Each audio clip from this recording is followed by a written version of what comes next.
Itago mo na lang ako sa pangalang Darwok. Ang ibabahagi kong kwento sa inyo ay karanasan ko nung binata pa lamang ako. Nangyari po ang tagpong ito sa lugar ng Carmen, Bohol, taong 2005. 17 na taong gulang pa lang ako noon. Ang totoo po niyan ay hindi po ako taga Carmen, Bohol. Bali po ay sa parte pa rin ako ng Bohol, pero kami po ay islahanon. Kumbaga, sa isla kami nakatira. Kulang-kulang 1 oras bago makarating sa Carmen mula sa lugar namin. Napadpad lang ako sa lugar na yon, gawa ng may nakatrabaho ako sa isang malaking tindahan sa bayan ng Ubay, Bohol. Itago na lang natin siya sa pangalang Jamal. Si Jamal po ay di nagkakalayo ang agwat ng aming edad. Kapwa kami mga loko-loko, kaya di naglaon ay nagkasundo kami agad. Masasabi kong isa din siyang tunay na kaibigan, maalalahanin at palaging nandyan pag sa oras ng iyong pangangailangan. Katulad na lang nung minsang nangangailangan ako ng pera para ipaayos ko yung kubo namin na nasira ng bagyo. Hanggang sa ilang buwang nakalipas, dumating ang piyesta sa lugar namin. Ang nasa isip ko noon ay isama ko si Jamal sa amin. Tuwang-tuwa naman kami nung pinayagan kami ng amo namin. Nahahalata akong sobra itong na-excite. Kahit nung nasa bangkang di motor pa lang kami nakasakay, ay batid mo talagang manghang-mangha ito sa mga nakikita niya sa paligid. Sa ilang oras ng biyahe, nakarating din kami sa bahay namin. At tamang-tama naman na may iilang kapitbahay at pinsan akong mga dalaga na nagpapapansin kay Jamal na labis niyang ikinatuwa. Araw ng bisperas, hapon iyon, nagkatay na kami ng baboy. Habang kinakarni ang baboy, nag-ihaw kami ng atay at baga. Maya-maya pa, nagpabili na ako ng alak at nagpaihaw na rin ako ng laman para gawing pangpulutan. Yung atay kasi ay saglit lang itong naubos. Nilantakan ng mga ligaw na kapitbahay. Oh, hay naman dyan sa mga taga-probinsya. Ganito din ba sa inyo pag nagpiesta? Sa kalagitnaan ng inuman, mag-alas 7 na nun, nagyaya na yung pamilya ko na kakain na. At saktong-sakto, naluto na yung basoy na baboy. Tamang-tama iyon para bumaba ang tama namin sa alak. Sa pagkainan, pare, ang saya pala dito sa inyo. Hayaan mo, sa Abril, ikaw naman ang kumbidahin ko sa amin na. Wika ni Jamal. Sige ba, walang problema yon. Paghahandaan natin yan. Sagot ko naman sa kanya.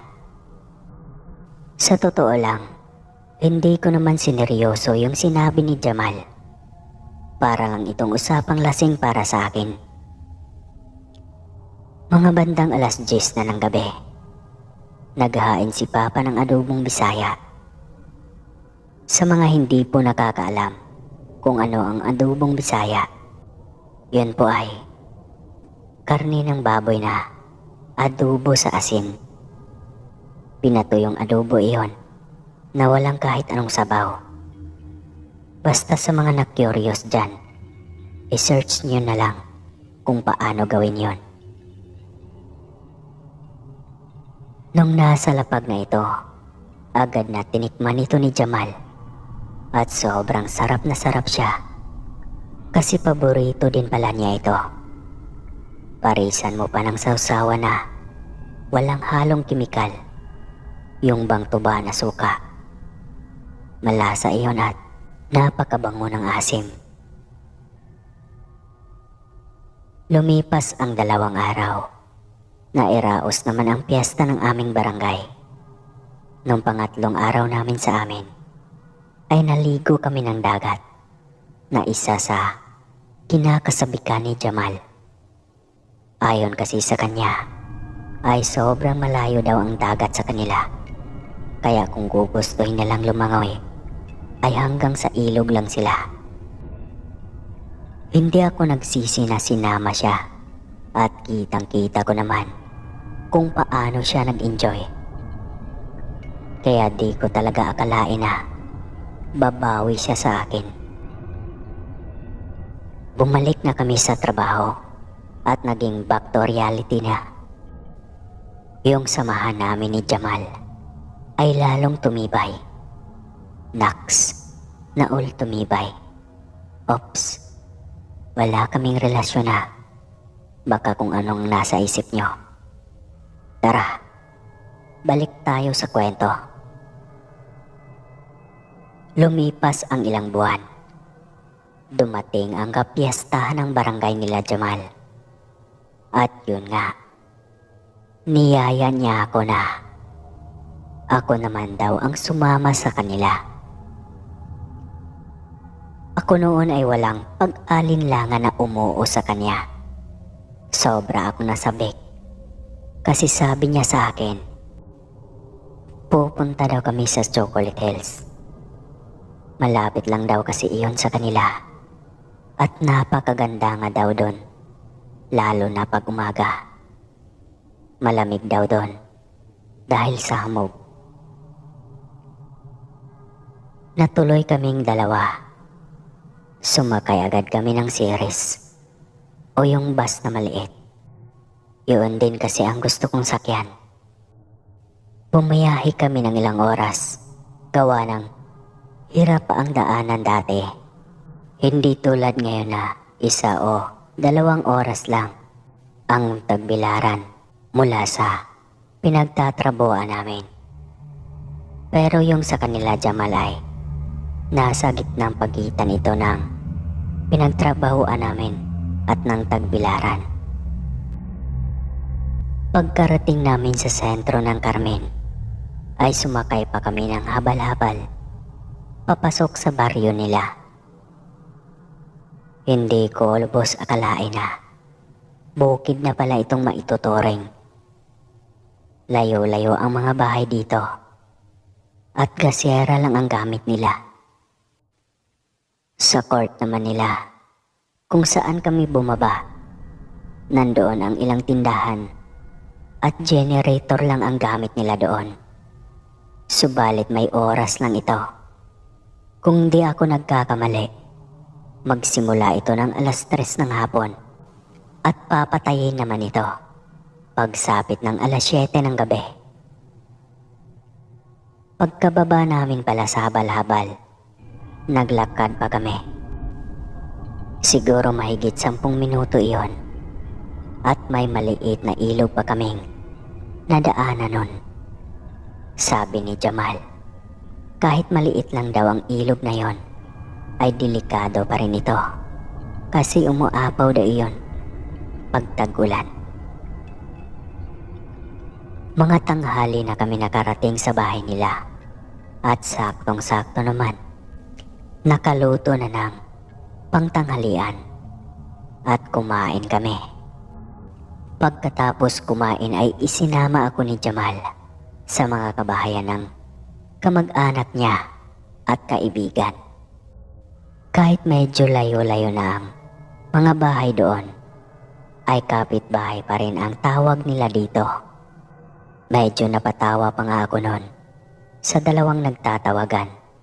Yung isa nasa bundok at yung isa naman ay nasa kabilang dako pa. Nag-enjoy naman ako noon at medyo iba ang dating sa akin ng mga kababaihan doon. Sumapit ang 6:00 ng gabi dahil sa bisperas ay nagkatay na sila Jamal. Nag-ihaw agad kami. Pagkatapos namin kumain ng inihaw at syumat ng konti, niyaya na ako ni Jamal na maligo na kami. Habang naliligo kami sa balon, sinabi niya sa akin na kinabukasan daw ay sa ilog naman kami maligo. At dagdag pa niya, mamaya daw sasayawan na namin ipagpatuloy ang iinuman. Lumipas ang ilang oras, natapos na kaming maligo at kumain. Nakabihis na rin kami, papuntang sayawan.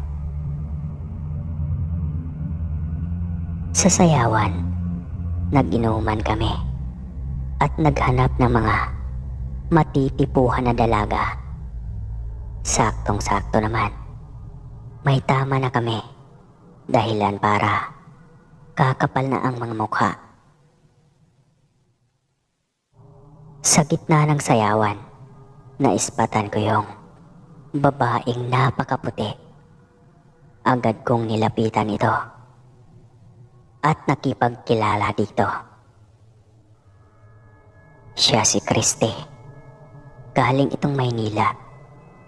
Nagbakasyon lang din para sa piyesta.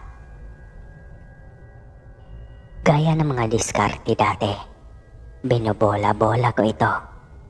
Yung bang hinanap ko ang kiliti nito. Ngunit aaminin ko sa inyo na malakas din ang tama ko sa babaeng ito. Sino ba kasing hindi mahulog ang loob sa babaeng ito? Napakaganda at napakaputi pa. Laway makipag-usap ito ay may diing lambing ang boses nito. 12:00 na ng hating gabi. Tapos na ang sayawan. Maaga itong natapos.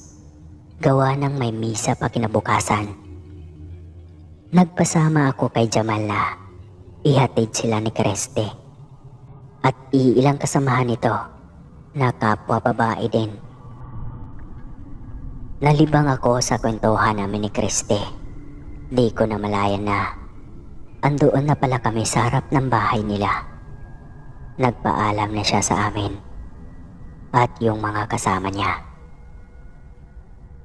At biro pa nun yung pinsan ni Jamal. Nakasama din namin nun sa paghatid ng mga dilag. Miga, wala bang humba dyan? Pagbibiro nito. Sumapat naman si Jamal ng paborito ni Darwok, adobong Bisaya. Pasensya na kayo ha. Wala kaming pagkain eh. Bukas pa kami magluluto. Punta na lang kayo dito bukas ha. Sagot naman ng dalaga. Kaso, hindi kami nagluluto ng adobong Bisaya. Lechon kawali na lang. Masarap din yun. Uso yun sa Maynila. Dagdag pa nito. Nagpaalam na kami sa kanila at rumehistro sa utak ko yung lechon kawali. May aaminin lang ako sa inyo. Tawagin niyo na akong ignorante kung gusto niyo. Ang pagkakaintindi ko kasi sa lechon kawali noon, buong ulo ng baboy ito at lilitsunin sa kawali. Yun pala ay kahawig lang ang luto nun sa adobong Bisaya. Konti lang ang pinagkaiba ng proseso. Sa kalagitnaan ng paglalakad namin, doon ko o namin napagtanto na medyo may kalayuan pala yung bahay nila Christy. Pero, di bali na. At least, nakilala ko siya. Wika ko sa sarili ko. Siya nga pala, hindi pala yun yung original na bahay nila Christy. Bale, Sa lolo at lola niya iyon. Pagkarating sa bahay nila Jamal, humigop lang kami ng sabaw at saka natulog. Sa higaan, sabik na ako makita muli ang magandang dilag. Parang di na ako makapag-intay nun. Gusto ko na agad na pumutok yung araw. O sa mga inlove dyan, hinay-hina lang ho. Baka mahulog kayo sa maling butas, sa maling tao pala. Kinaumagahan, maraming bisita sila Jamal at medyo busy kami. Mga bandang alauna, paunti na lang ang pagdagsa ng mga tao sa kanila.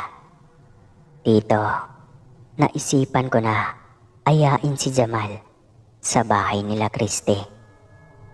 Mabuti naman at pumayag ito. May bala kasi itong manood ng liga, pero mas pinili niya pa rin samahan ako. Sana all may supportive na kaibigan. Nag-aya pa siya ng 2 kasama. Bali 4 kaming nagtungo sa pamamahay nila Christy. Subalit nung ando na kami sa nasabing lugar, kahit anong suyod namin, hindi talaga mahanap namin ang bahay nila Christy. Partida. Dito na lumaki at nagkamalay si Jamal. Ngunit hindi talaga namin matagpuan. Panigurado naman kasi na kabisado na niya ang buong barangay nila. Ilang sandali pa ay nagpasya na lang kami na pumunta na ng sentro.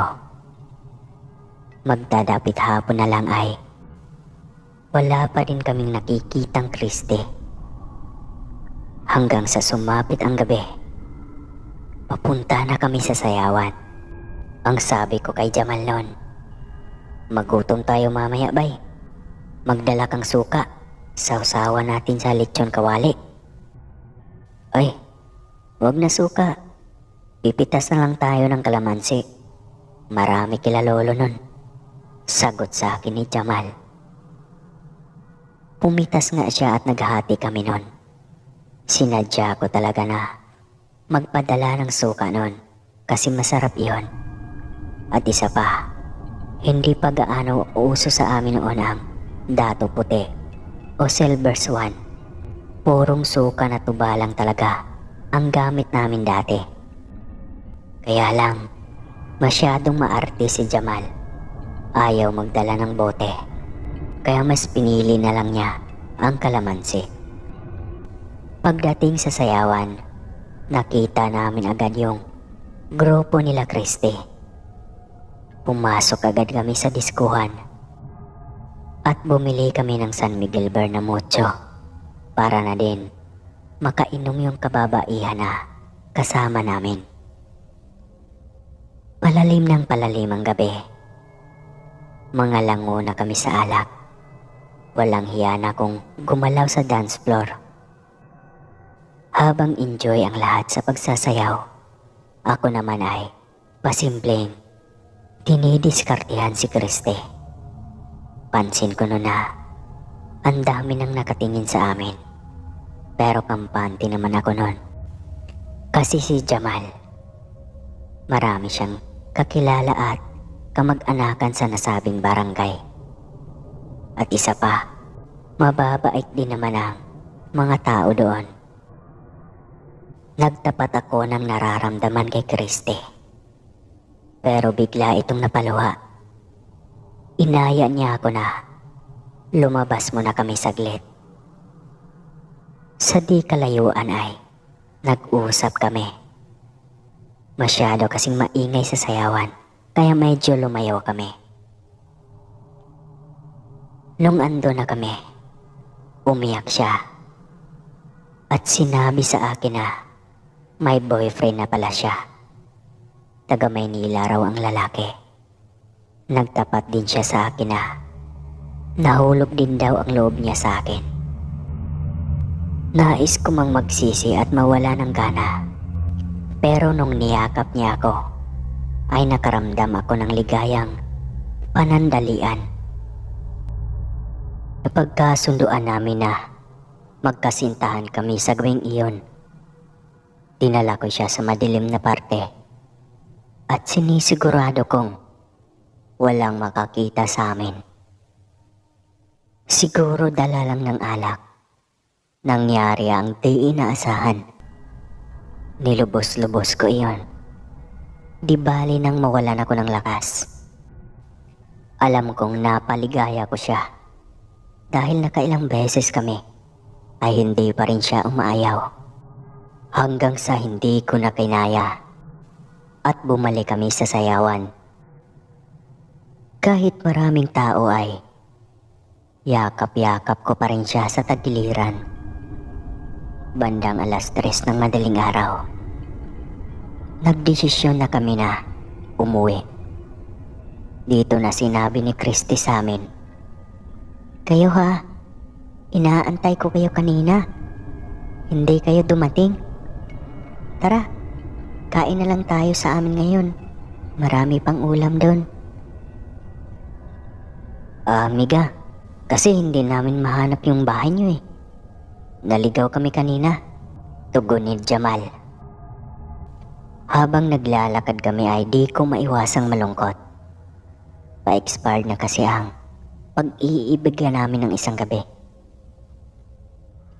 Pilit niya akong kinakausap at pinapaalala niya sa akin kung bakit hindi kami pwede.